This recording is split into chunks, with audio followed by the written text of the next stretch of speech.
Welcome to kitchen spark. இன்றைக்கி நம்ம சேனலில் என்ன பார்க்க போகிறோன்னு கேட்டிங்கன்னா, நாம் இன்றைக்கி காளான் பக்கோடா செய்யலாங்க. இது டீ டைமுக்கு பார்த்திங்கன்னா ரொம்பவும் சூப்பராக இருக்கும், நல்லா கிறிஸ்பியாக இருக்கும். உங்களுக்கு காளான் பக்கோடா நாம் ராயில், கோதுமை மாவில் எல்லாத்துலேயும் நம்ம பக்கோடா போட்டிருப்போம். இன்றைக்கி கொஞ்சம் வித்தியாசமாக நாம் காளானில் பக்கோடா போடலாம். வாங்க அது எப்படி செய்யலான்னு பார்க்கலாம். அதுக்கு முன்னாடி இன்னும் நீங்கள் நம்ம சேனலை சப்ஸ்கிரைப் பண்ணாமல் இருந்தீங்கன்னா சப்ஸ்கிரைப் பண்ணிடுங்க. அப்படியே பக்கத்தில் இருக்கிற பெல்லைக்கானை கிளிக் பண்ணிடுங்க. அப்போ தான் நம்ம போடுற வீடியோஸ் எல்லாமே உங்களுக்கு உடனுக்குடனே நோட்டிஃபிகேஷனில் வரும். வாங்க எப்படி காளான் பக்கோடா செய்யலான்னு பார்க்கலாம். அதுக்காக பாருங்கள், ஒரு 200 கிராம் அளவுக்கு காளான் எடுத்திருக்கேன். அதாவது ஒரு பேக்கெட் அளவு காளான் கொஞ்சம் பொடியாக கட் பண்ணியிருக்கிறோம். நெக்ஸ்ட்டு பார்த்திங்கன்னா ஒரு பெரிய வெங்காயம், அதுவும் நல்லா பொடியாக கட் பண்ணிக்கணும்.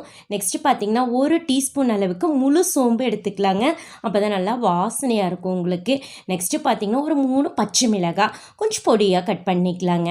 நெக்ஸ்ட்டு பார்த்திங்கன்னா இஞ்சி பூண்டு ஒரு டீஸ்பூன் அளவுக்கு நல்லா இடித்து எடுத்துக்கோங்க. அப்போ தான் பார்த்திங்கன்னா உங்களுக்கு நல்லா கொஞ்சம் சாப்பிட்றப்ப மொறுன்னு இருக்கும். ஸோ அதனால் இடித்து எடுத்துருக்கேன். ஒரு டீஸ்பூன் அளவுக்கு எடுத்துக்கலாம். நெக்ஸ்ட்டு பார்த்திங்கன்னா கொஞ்சமாக கொத்தமல்லி இலை, கொஞ்சமாக கருவேப்பிலை இலை பொடியாக கட் பண்ணியிருக்கிறோம். நெக்ஸ்ட்டு பார்த்திங்கன்னா இது எல்லாத்தையும் நல்லா கலந்து விட்ருங்க. வெங்காயம், மிளகாய் எல்லாமே நல்லா கலந்து வரட்டும். தண்ணி எதுவுமே ஊற்ற வேண்டாங்க, இருக்கட்டும். நெக்ஸ்ட்டு பார்த்திங்கன்னா இதில் நம்ம மசாலா ஆட் பண்ணிக்கலாம். ஒரு டீஸ்பூன் அளவுக்கு பார்த்திங்கன்னா கரம் மசாலா ஆட் பண்ணிக்கலாம். அப்புறம் பார்த்திங்கன்னா மிளகாத்தூள் ஒரு டீஸ்பூனுக்கு ஆட் பண்ணிக்கலாங்க. நெக்ஸ்ட்டு பார்த்திங்கன்னா கொஞ்சமாக மஞ்சத்தூள் ஆட் பண்ணிவிட்டு அப்புறம் இதுக்கு கொஞ்சம் மாவு எடுத்துக்கணும். கடலை மாவு எடுத்துக்கலாங்க. ஒரு 4 டேபிள் ஸ்பூன் அளவுக்கு கடலை மாவு எடுத்துக்கலாம். பாருங்கள், 4 டேபிள் ஸ்பூன் எடுத்துட்டோம். அப்புறம் 2 டேபிள் ஸ்பூன் அளவு அரிசி மாவு எடுத்துக்கலாங்க. அரிசி மாவு எடுத்துட்டிங்கன்னா நல்லா கிறிஸ்பியாக இருக்கும் உங்களுக்கு. நெக்ஸ்ட்டு தேவையான அளவு உப்பும் ஆட் பண்ணிக்கலாம். ஆட் பண்ணிவிட்டு நல்லா மிக்ஸ் பண்ணுங்கள். மாவு, காளான், வெங்காயம் எல்லாம் நல்லா மிக்ஸ் ஆகணும். ஸோ மிக்ஸ் பண்ணிக்கலாம். தண்ணியே ஊற்ற வேண்டாங்க. ஏன்னு கேட்டிங்கன்னா காளானும் உங்களுக்கு தண்ணி விட்டு வரும், வெங்காயம் தண்ணி விட்டு வரும். பாருங்கள், நம்ம தண்ணியே ஊற்றல, ஆனால் மாவு பதம் கரெக்டாக வந்துருச்சு. ஸோ இருக்கட்டும். நெக்ஸ்ட்டு பாருங்கள், ஆயில் ஆல்ரெடி போட்டோம், நல்லா காஞ்சிருச்சு. இப்போ நம்ம கொஞ்சம் கொஞ்சமாக பாருங்கள் இந்த மாதிரி போட்டுக்கோங்க. கொஞ்சம் கொஞ்சம் போட்டு விட்டுட்டிங்கன்னா உங்களுக்கு நல்லா கிறிஸ்பியாக வந்துடும். அடுப்பு நீங்கள் கொஞ்சம் ஹை ஃப்ளேம்லேயே வச்சுக்கலாங்க. அப்போ தான் பார்த்தீங்கன்னா உங்களுக்கு பக்கோடா நல்லா மொறுன்னு கிடைக்கும். ஸோ பாருங்கள், கொஞ்சம் ஹை ஃப்ளேம்லேயே வச்சுட்டு போட்டு விட்டுலாம். கொஞ்சம் கேப் இருக்கிற மாதிரி போட்டுக்கோங்க. அப்போ தான் பார்த்தீங்கன்னா உங்களுக்கு நல்லா கிறிஸ்பியாக கிடைக்கும். பாருங்கள், நல்லா ஒரு தடவை 2 தடவை நல்லா திருப்பி விட்டுக்கணும். நல்லா வேகட்டும். நல்லா திருப்பி விட்டுட்டே இருங்க. அப்போ தான் 4 பக்கம் நல்லா வெந்து வரும் உங்களுக்கு. பாருங்கள், நல்லா ப்ரௌன் கலராக சூப்பராக ரெடி ஆகிட்டுருக்குது நம்மளுக்கு காளான் பக்கோடா.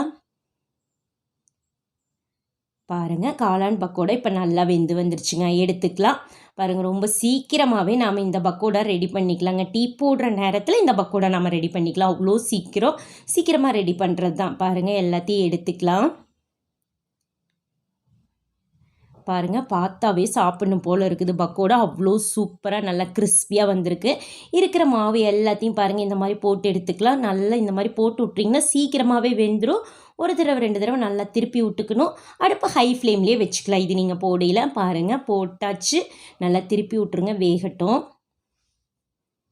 இந்த பக்கோடா பார்த்திங்கன்னா டீ டைமுக்கு குழந்தையில கொடுத்திங்கன்னா அவ்வளோ சூப்பராக விரும்பி சாப்பிடுவாங்க.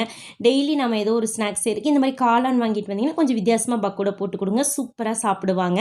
பாருங்கள், நான் எல்லா பக்கோடாவும் போட்டு எடுத்தாச்சு. நல்லா கிறிஸ்பியாக வந்திருக்குது நம்மளுக்கு பக்கோடா. ஸோ நீங்களும் ஒரு முறை இந்த மாதிரி காளான் வாங்கிட்டு வந்தீங்கன்னா ட்ரை பண்ணி பாருங்கள். சாப்பிட்றதுக்கு ரொம்பவும் டேஸ்ட்டாக இருக்கும். செஞ்சு பார்த்துட்டு எப்படி இருக்குதுன்னு மறக்காமல் கமெண்ட் பாக்ஸில் கமெண்ட் பண்ணுங்கள். உங்களுக்கு இந்த வீடியோ பிடிச்சிருந்ததுன்னா உங்கள் ஃப்ரெண்ட்ஸுக்கெல்லாம் ஷேர் பண்ணுங்கள், லைக் பண்ணுங்கள். மறக்காமல் கிச்சன் ஸ்பார்க் சேனலுக்கும் சப்ஸ்கிரைப் பண்ணுங்கள். மீண்டும் சந்திக்கலாங்க நாளைக்கு இன்னொரு புது ரெசிபியோட. அது வரைக்கும் நன்றி.